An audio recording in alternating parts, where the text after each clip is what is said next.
In this video, I'll be talking about getting fully funded scholarship in Canada for your master's and PhD. Now, I used to talk about this a lot, but in the recent months, I haven't really been focusing on talking about this whole scholarship of a thing. So I've just, reactivated my scholarship mode now to really talk about all of this. Now, why have I not been talking about the scholarship thing? Okay, for the most part, the requirements are really tough. Okay, number one thing, I don't like to paint things, so that's why a lot of people don't like me, because I just say the things the way it is. If you have a second class lower, okay, just I would say forget about the scholarship, but it is going to be very, very, very, very, very, very difficult. So I would say second class upper, if that's for your bachelor's degree, second class upper, distinction first class, there are some of the GPAs that they require for a lot of these scholarship. Now, there's a lot of confusion people have as to how the scholarship system in Canada actually works. I've seen a lot of people that have reached out to me and like, oh, I've gotten admission now, I want to apply for scholarship. It doesn't just work like that, okay? Now, if you apply for colleges, just forget about scholarship. There is no scholarship available for colleges. They may have one or two little bursaries here and there, but not a lot of things we find in scholarship, right? Now, for masters and for PhD, most of the scholarship usually come with admission. Now, I've seen a lot of videos where people talk about, oh, top 10 scholarships that you can apply for in Canada. And they are talking about Vanier scholarship. And I'll be like, are you kidding me right now? You're talking about Vanier scholarship? For someone I have not even gotten admission, not in Canada yet, it is a lot of the scholarships are tied to you getting admission, getting admitted into this particular institution. Okay, now there are two types of masters that we have. We have the course-based masters and the thesis-based masters. Course-based masters, these are the masters program that focuses a lot on you applying for, or doing a lot of coursework, exams, maybe writing a mini project. For these masters, you're mostly going to be funding yourself. Now, in a lot of programs like the MBAs and finance, and in a lot of this data analysis and data science, masters of finance, accounting, a lot of these areas, we will mostly see them in the course-based area, which means there are very little scholarships available in this area. For a course like economics, okay, I've seen cases where if you're doing masters of economics, you will probably be able to get some kind of funding available. But for a lot of other ones in the master's area that are course-based that are not eligible, okay, for thesis-based program, that is where you have most of the scholarship and funding. And for the most part, okay, initially, so I'm going to give myself as an example. I never got any scholarship until I got admitted into Memorial University. So how was it the process like for me? So I sent a couple of emails to different professors in different universities all across Canada, and until I found one that was like, oh, I'm willing to work with you. I want to act as a supervisor, right? When a supervisor agrees to supervise you, then when you apply for admission, your admission is going to come with funding. So you are not applying for that specific base funding. You don't apply for that separately. Okay. Now, when you get admission, and after you've gotten that base funding, there may be for someone like me, when I was coming to University of Alberta, I already got the basic funding from my supervisor. So I couldn't get any scholarship from the University of Alberta until I got admission. So your focus should be, how do you get admission into this university first? That should be the priority. Not what about scholarship should I apply for, or now I've gotten admission, then I want to not talk about scholarship. No, it doesn't work that way. Once you've already gotten admission, if it's a course-based, just forget about scholarship. If it is a thesis-based program, now there are two things as far as thesis-based programs are concerned. Okay, now there are some schools that will tell you you don't need a supervisor before you apply for these research masters, okay, or even PhD. There are some PhD programs that don't require you to get a supervisor. You can just apply directly for admission. It is a thesis program that is funding. When you get admission, the department will offer you funding, which means it will come with the admission letter. So you're not really applying for that separately. You're just applying for admission. And because it's a thesis program, it will come with funding. After you have done that and gotten admission, they will now say, oh, there are some graduate excellence scholarship that are available. You cannot apply for this scholarship because you're already in the program. So they can send you the links and you can apply for some of those other scholarships, maybe external and all that. You can apply for those ones. So I got a scholarship. My supervisor gave me a scholarship, and then after I got the scholarship, I applied for another entrance scholarship, and then I got like another $20,000 extra for that scholarship. But it doesn't just mean that when you are getting a funding of like $25,000 for your master's or PhD, and you get like an additional award of like 20 or 30,000, it doesn't mean that they're just going to add everything and give it to you, right? So they will do their calculations and see, how they're going to balance your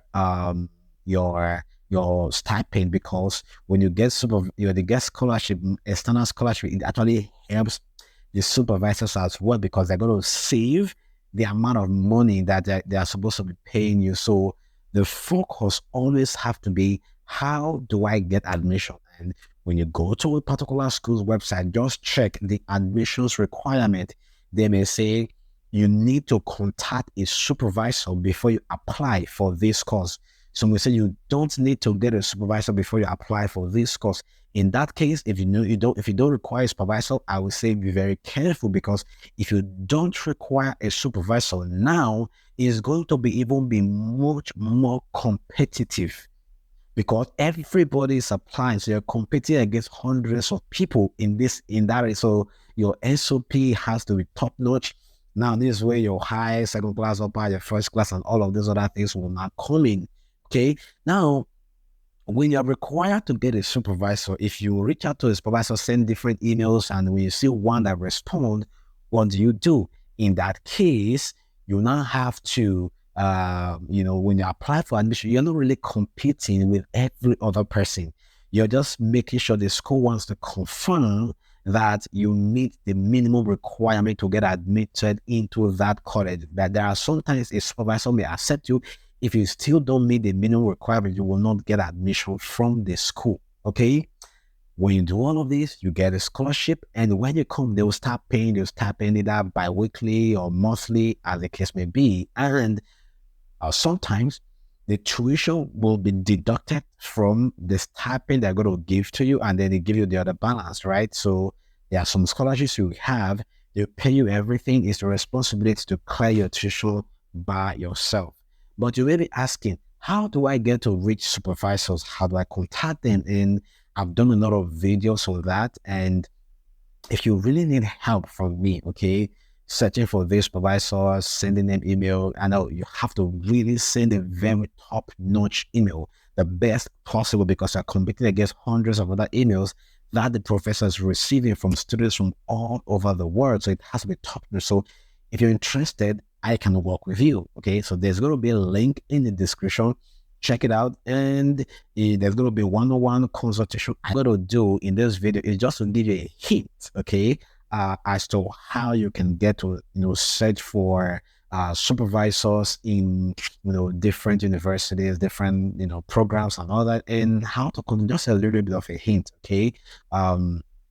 And once you've seen I'll share my screen to share how to get supervisor. But once you've seen the supervisor, that's one of the things you do: send a very high quality email. So, but before that, I'll go through my computer now and show you how to search for these supervisors, and then how to contact them. When you have, maybe if you study courses like maybe biochemistry, chemistry, microbiology, medicine, you want to do masters in those areas, biochemistry, pharmacy, masters of medicine, translational medicine, masters of pharmacy, microbiology, crop science, human nutrition, all of these areas that that they are research area. So the thing you want to do now is just set a few of these schools that you're interested in, and then you can check a list of professors that are there. Let's say I want to apply for masters in biochemistry, right? So I can just do masters in biochemistry, Canada, okay? Masters biochemistry, Canada, okay? Now, I've seen a lot of schools that offer masters in biochemistry. I can see University of British Columbia, I can see University of Ottawa, I can see McMaster University, University of Lethbridge. You can scroll down and see the one that works for you. There's Concordia Accounting. There's also, University of Calgary, University of Victoria, biochemistry, and I'm just going to be using, for the sake of emphasis today, I'm just going to be using University of Alberta biochemistry as an example. So if you click on biochemistry here, and you can see, all of the things that you need to know in terms of the GPA requirements. Okay, 3.3 out of 4.0. So you can really tell that this is already a killer. So it's really hard. That requirement is really high. So you must not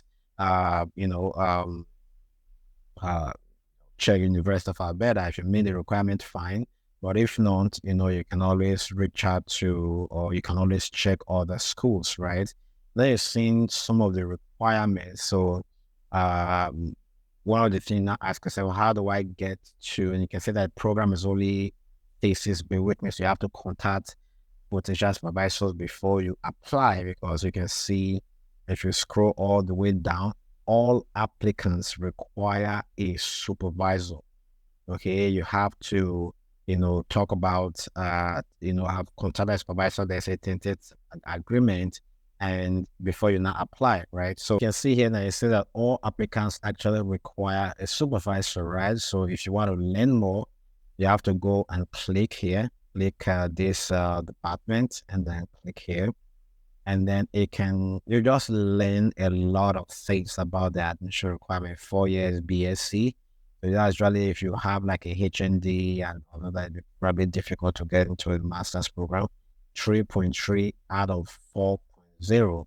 So if you check that 3.3 out of 4 in the last 2 years, okay, that's actually like 82%. That is crazy. And in a 5.0 GPA, that's actually 4.1. So if you apply, if you have like 3.7, it's not going to work. 0.8, 0.9 out of 5.0, it may not work. So not all universities are still as competitive as this. There are some others that have like GPA requirement of like 3.0 out of 4.0. So that is the main admission requirement. You need a supervisor, and there are a lot of other things, that they require, and then an application. These are the documents: letter of reference, CV, resume of intent, your transcript, and courses that you've taken, and all that. So if you want to learn more about the different professors, I go to people and just click on people, and then under people, I can go to faculty. Okay, so click on faculty. Usually that's where you see a lot of professors. So these are the list of different professors that you can reach out to. So just check all of the research work that they are doing, right? And see if there is anyone that aligns to you. Don't go with adjuncts. Okay, don't go with adjuncts. Don't go to emerita. Those ones are already probably, don't just go to current faculty. Okay, let's say we want to just give as an example, we want to go with David Brindley. Okay, now when you go to David Brindley, you can see his email address. The phone number is there, but I advise not to call them. Just email them. And this will be their research interest, their research area, right? So I would say you read through all of these processes and see Is it something that I'm interested in? Okay. And do I have maybe any research experience? If you're just straight out of university and you want to do for masters, it's fine. You don't need to have a lot of publications, okay, for masters, but these are the different publications, okay. Here you will see 2015, 2015. Most of them don't update their website. This one shows there, say the last one is 2017. But what you can always do to get their recent publication, if you click on this one publication here, it will take you to PubMed. Okay. If you take it to PubMed, you can see this David's name. And if you expand, you can see that David is in Department of Biochemistry, University of Alberta. Yeah, that's what we are looking at for. You click on his name under PubMed, then you can actually now search by, um, let's say most recent, okay? Most recent. Now we're seeing 2024, okay? 2024. And I always like it when the professor's name is at the beginning or end, okay? If it's at the middle, sometimes it means they may not be the primary or the corresponding author. Like this one, yeah, their name is at the last, okay? Because the last thing you want to happen is to send an email to the professor. I say, you know what, I'm really interested in this, your work, and it's not really what they've done mainly in their lab, right? So if I click on this, I still also have to confirm, right? So David Brindley, okay, number two here says Department of Biochemistry, okay. That is the person I'm looking at for. You see now that on their website, there was really nothing current, but here I can see something current there. It's always advisable to talk about, something current when you're reaching out to them. I've talked about in my previous video, you don't have, if you want, you can go through the abstract. If you want to get the paper, click on the DOI and then, learn more about the paper. I just probably pick a few of the papers like this one as well, and maybe this one, just pick a few of this one, pick a few of the recent paper that the professor have published, and then, send an email. And I will say, try not to, for it not to be a review paper, right? But this is not a review paper because when you look through the results, you can see we can see results section, you can see numbers, and this one increased, this one decreased. That means that it's an actual research paper, right? Let me see if this one this a method paper. Let me see. I can't find anything that is like a review. Okay, I'll find out. But if you say it just shows that it's a review, then what do? Take your time and then download a few of the papers, professor paper, read through it. Okay, then the next thing is to take your time and then compose an email to that professor. I've talked about that in a previous video. Introduce yourself, talk about the professors, talk about the program you apply for, and talk about the professor's research interest, talk about what you are interested in, talk about some of the courses that aligns with the professor's stuff.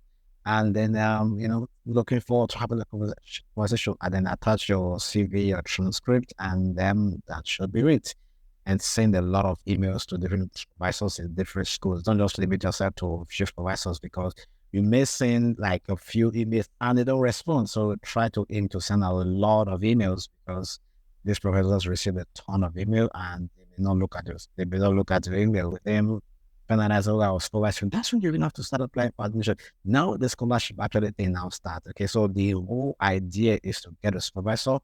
But if you apply for programs that don't need supervisor, you can just apply right away for admission and it should be all good. So if you haven't subscribed, you want to subscribe and put it in the comment section which school, which program do you want to apply to for master's or for PhD?